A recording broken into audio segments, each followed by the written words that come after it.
In Season 1, the LA Valiant were an incredibly interesting and inspiring story.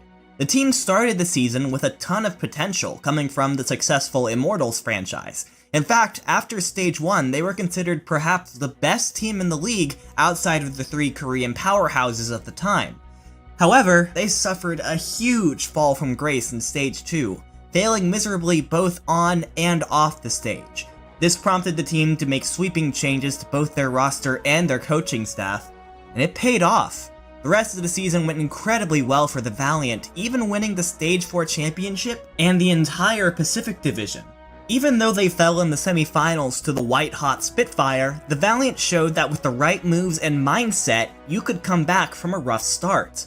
There was a lot of optimism surrounding the team's late-season surge. They looked strong, and with all they had learned from their Season 1 journey, they could go into Season 2 with confidence, having the tools and the knowledge to do the exact same thing?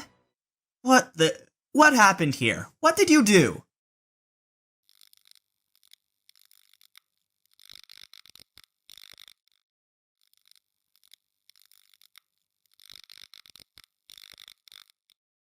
The LA Valiant kept their core from Season 1 mostly intact for Season 2, and I mean, it makes sense considering how well the starting lineup of last year was working for them, especially near the end. There were only some minor changes, as well as one major change which I'll get into in a bit. First though, let's talk about the changes they made to their coaching staff. Head coach Moon would be returning after being credited with LA's turnaround in Season 1, as well as assistant coach Stoop. However, they let go of their other two assistant coaches. Gumbo would move over to the Boston Uprising, and Damon to the Paris Eternal. Therefore, two more assistants would be filling the vacancies. The first was Dongsu, who is best known for his work alongside a team called Conbox in the Apex days. They were never quite able to break into the top tiers of Apex, but his experience and loyalty is commendable. The other was Packing 10, who was coming off of a Contenders Europe victory with the Angry Titans, so this pickup made a ton of sense. As far as their roster, the LA Valiant's offseason was largely defined by who they dropped, rather than who they picked up. Their first announcement of the offseason, where they dropped Finzi, Verbo, and Numlocked, as well as the player-turned-coach Grim Reality, wasn't much of a surprise. None of these individuals had much, if any, playtime over the latter half of the season, and this was just the move that many teams were making, cutting down on the players that they didn't think they needed anymore. Their major move, though, took the community by surprise. Soon will be leaving the team and moving over to the Paris Eternal. Soon was an incredible player for the Valiant in Season 1. He was the tracer ace that the team needed at the beginning, known for his ability to backcap a point when the other teams weren't looking. Then later in the season, when Widow became essential, Soon picked up the sniper astonishingly quickly, becoming one of the better Widows in the league over the course of just a single stage. Hearing the hometown crowd in Blizzard Arena shout "Sue" whenever he'd pop off was one of the coolest things. He was a linchpin of the team both on and off the stage, so letting him go, even if it was to play for his own home country in Paris, it was a head-scratcher. But what was even more confusing was that the Valiant barely did anything to compensate. Fans were not confident in KSF nor Bunny as the Valiant's backup hitscan players up to this point, and expected the team to pick up a big-name free agent, but that move never came. In fact, the only player signing the Valiant made all offseason was picking up Kuki, a backup main tank player from the Dynasty. Unless the Valiant were delusional, they wouldn't be putting him on hitscan or anything other than main tank for that matter. So as the season got ready to go, people weren't sure what to think of this team. Yes, 5/6 of their starting lineup from last season would be returning. Fate, Space, Agilities, Kariv, and Kusta are all great players. Fate and Space in particular were considered one of the league's best tank lines by the end of Season 1. But the loss of Soon left a gaping hole, and the Valiant hadn't made much of an effort to fill it. This offseason was seen as a net loss, and gave most analysts no choice but to give them a mid-tier rating, way down from their semi-final performance just months prior.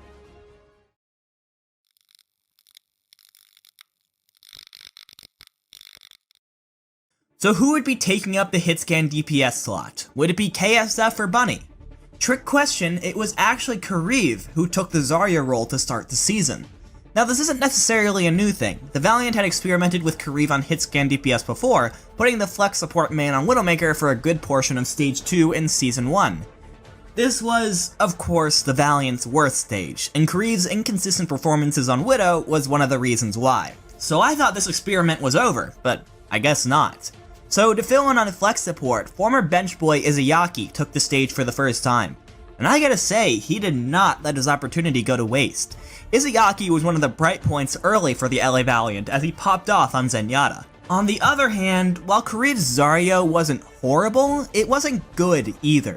He definitely wasn't the star Zarya player that could carry a team to victory, and that's especially disappointing when you watch the Valiant play and realize just how uncomfortable they were. Agilities did not adjust well to playing Brigitte. Fate looked disjointed from the rest of his team. In a meta like GOATS, which is largely team reliant, you need an anchor. You need someone in your comms who is directing the team and keeping everyone together even when things aren't going well. And in Season 1, this person was Custa.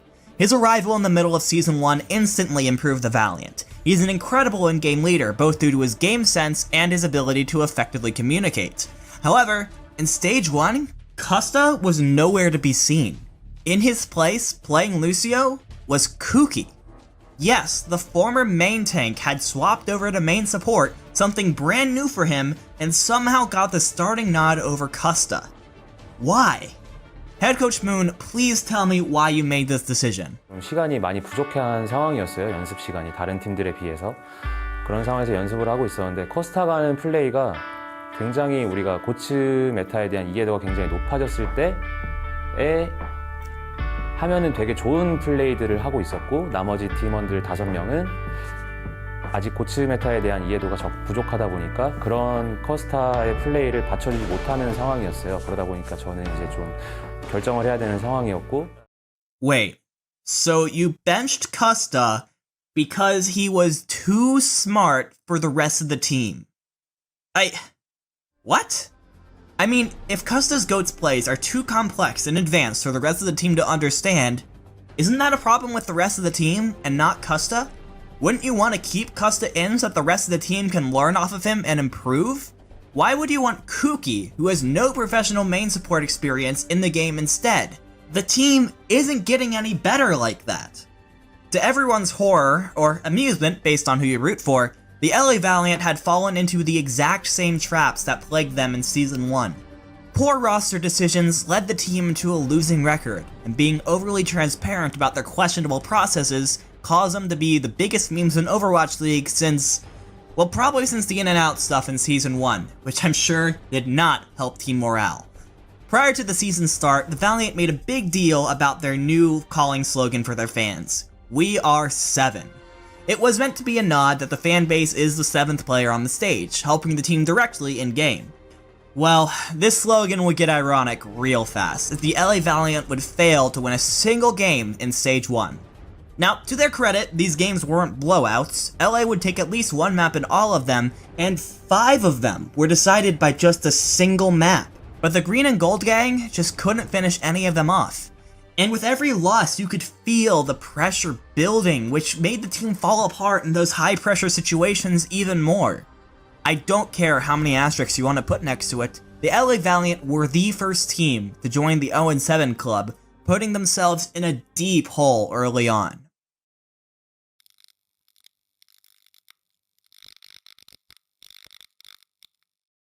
So what do you do after that incredible disappointment? Well, find what you think is the problem, and cut it out. For the Valiant, the scapegoat ended up being the head coach. Moon, after being a big part of how the Valiant was able to turn around in Season 1, was unceremoniously cut from the team in between stages, and a little later in the stage, assistant coach Dong-Soo left the team in similar fashion. For the time being, Packing 10 would get the call-up as the team's new interim head coach, and Promise, formerly of the Florida Mayhem, was brought onto the team to fill the vacancies. With the new coaching system in place, the Valiant strategies likewise changed completely. The Kuki and Kareev experiment, it had failed. Custa, thankfully, was back in on main support, while KSF would take the starting hit scan duties. Izayaki would stay in on flex support over Kareev for the time being. In addition, the Valiant would start experimenting with deviant strategies, adding heroes like Sombra, Baptiste, and even Genji to their lineup from time to time. As a result, the Valiant started taking the first steps to dig themselves out of the ditch, finally putting their first wins on the board. But it wasn't enough. Fate still looked a little disjointed from the rest of his team. Izayaki was cooling down from his hot start and wasn't quite as impactful, and the DPS lineup wasn't comfortable either. Space would do what he could, and Space has always been a great player, but a great diva just wasn't enough to win in this meta.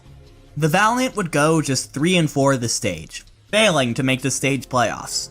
If you want to make the overall playoffs after going winless in a stage, your other 3 stages have to be really, really good, and this wasn't. The Valiant were 3-11 after 2 stages, and their hopes of a second straight postseason berth were looking grim.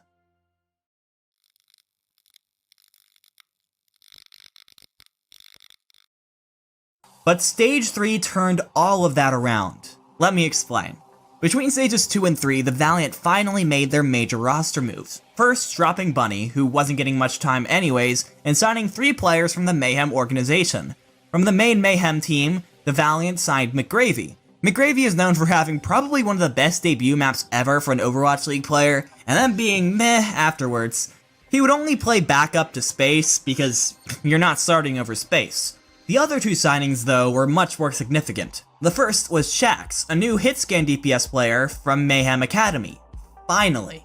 Shax will be making his Overwatch League debut, but he had been playing for Mayhem's Academy team for a while, and had proved himself both on that team and on Team Denmark in the Overwatch World Cup. The final signing was Fact Fiction.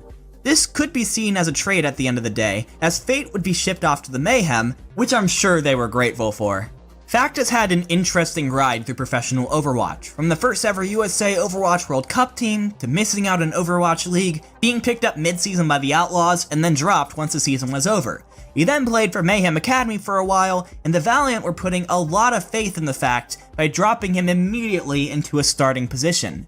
But he did not disappoint. Somehow, maybe it was Fact himself, maybe it was improvements in the coaching, but with Fact Fiction on the team, the Valiant looked more coordinated than they ever did with Fate this season. Jack started getting a lot of time as well, playing a very good Sombra, but possibly most importantly, Kariv came back and took the starting flex support position from Izayaki. Maybe it was because the team wanted to move to more DPS comps that utilized Ana, but holy crap. I don't think I've ever seen a flex support player get so many impactful plays in such a short amount of time since Jonak. You hate to see it. You love to see it. Godby with the picks on that Widowmaker now. There's the sleeps on the ball right here. Hits Huxel multiple times. Knows the timing to hit him on the...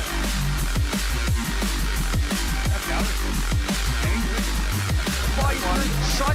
Look at these bio grenades during the, during these graviton surges. Chaotic grenade comes down. Hello. By it, Lynn. But unfortunately, the sleep dart was also there from David. Godby, hello. Shutting down ultimate. Sleep darts non-stop. He struck down 2 primal raids. I'm working on it.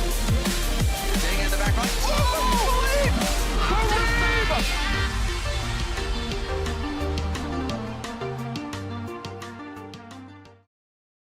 Looking refreshed and retooled, the LA Valiant exploded in Stage 3. They would go 5-2 overall, including a massive upset over the Vancouver Titans, the first time any team had beaten them outside of a stage finals match. The LA Valiant would qualify for the stage playoffs as a 6th seed and would even take down the 3rd seeded Spark in order to advance to the semifinals. While the Valiant would look completely outmatched in a sweep against the Shock in the semis, this stage changed everything. The Valiant had gone from the league's laughingstock to one of the scariest teams in this whole thing. While they were still several games out of the play-ins bracket, there was a glimmer of hope for the first time since the preseason.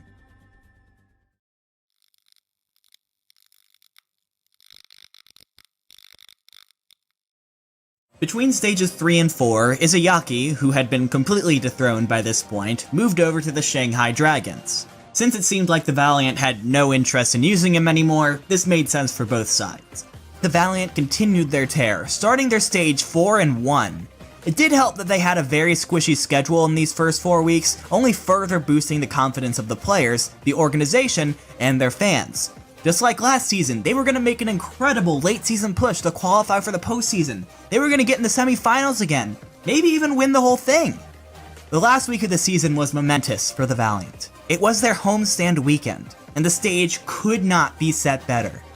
going into this weekend, the Valiant had clawed their way all the way from 3-11 to 12-14.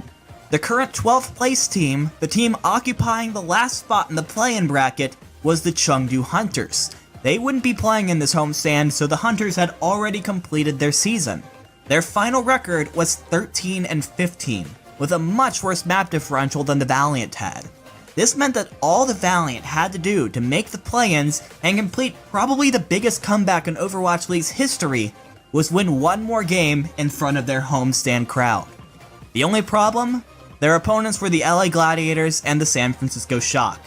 These two teams had already punched their tickets to the postseason, but the Valiant had established rivalries with both. The Gladiators for the Battle for LA, and the Shock for the California Cup. In addition, when it came to playoff matchups, everyone felt good about going up against the Hunters, but everyone was scared of the Valiant. So these two teams were looking to end their season right then and there. The Valiant fought hard, but kind of reminiscent to the start of the season, they just couldn't get that last win, not even at their own homestand. The Shock and the Gladiators formed a wall to the postseason, and they just couldn't get through. After losing 3-1 to the Gladiators and 4-0 to the Shock, the LA Valiant had no choice but to take their 12-16 overall record and end their season in 13th place. So close, yet so far.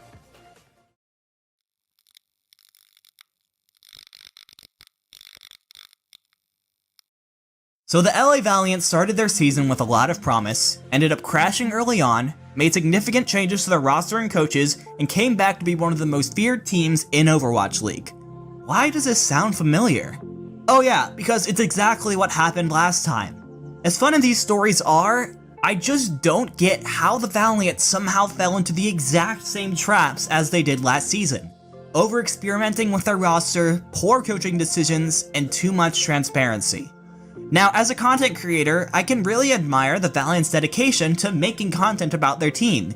YouTube series like Custom News Network and Gamer Snacks really let the players show their personality more than they normally can on stage and made them more popular. Agilities and Kariv weren't viewed as a duo until the Gamer Snacks series started, and now they're practically inseparable. However, when the fanbase rightfully starts to question them based on their results, I've never seen an organization so determined to publicly defend their decisions, which a lot of the time makes things worse.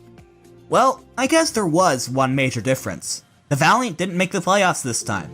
While they came alive in the second half of the season again, they didn't have as many games to come back from the brink, their worst stage in Season 1 was only 4-6, and there was a lot more competition. I do think it's symbolic that a consistently mediocre team like the Hunters got the last playoff spot over the Valiant. You need to put together a whole season in order to do well. Going 0-7 in just one stage? It's almost a death sentence. If the Valiant had won even one of those map 5s in stage 1, they would have made the play-ins, and then who knows what could have happened. It's a real shame. That's why my final rating for the LA Valiant in Season 2 of the Overwatch League is a C-. Thank you all so much for watching. I hope you enjoyed looking back at the LA Valiant season as much as I did. While they couldn't make the playoffs this time, I'm sure that now that they seem to have found their recipe for success, the Valiant could retain the same core and oh, okay, everyone's gone. Awesome. Never change, Valiant. How do you think they'll perform in Season 3 with their new roster? Let me know in the comments. As always, if you liked this video, leave a like, and if you want to be notified every time I upload a video, make sure to subscribe with notifications on. Now let's see who our next victims will be.